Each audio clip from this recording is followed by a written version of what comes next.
خونه ما چرا شدی خزونی؟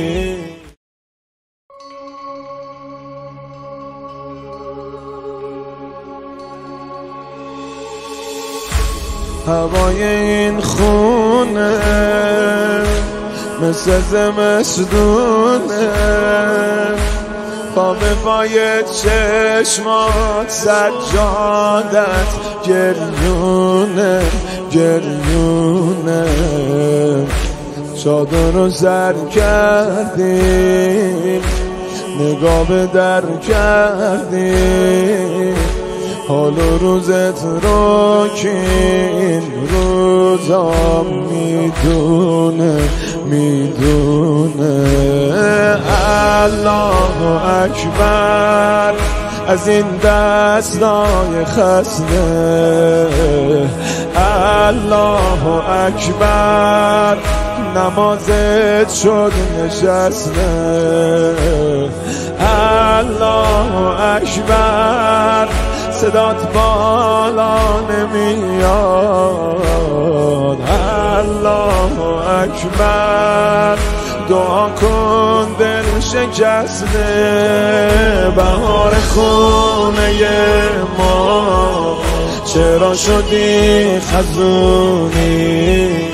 برا خودت دعا کن مادر دم ازونی.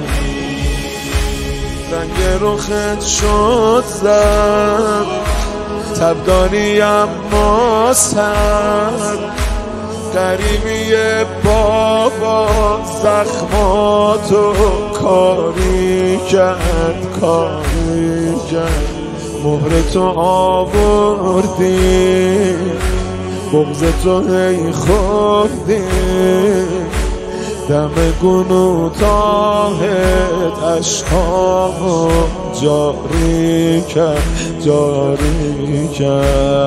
الله اکبر گله داری از در، الله اکبر تیمم کردی مادر، الله اکبر صدات بالا نمیاد، الله اکبر دعا کن با چشتم دیگه نگو که میری، آخه هنوز جوونی.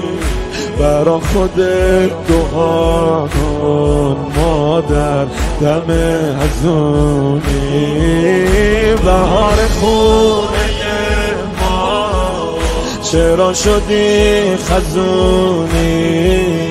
برا خودت دعا کن مادر دم ازونی.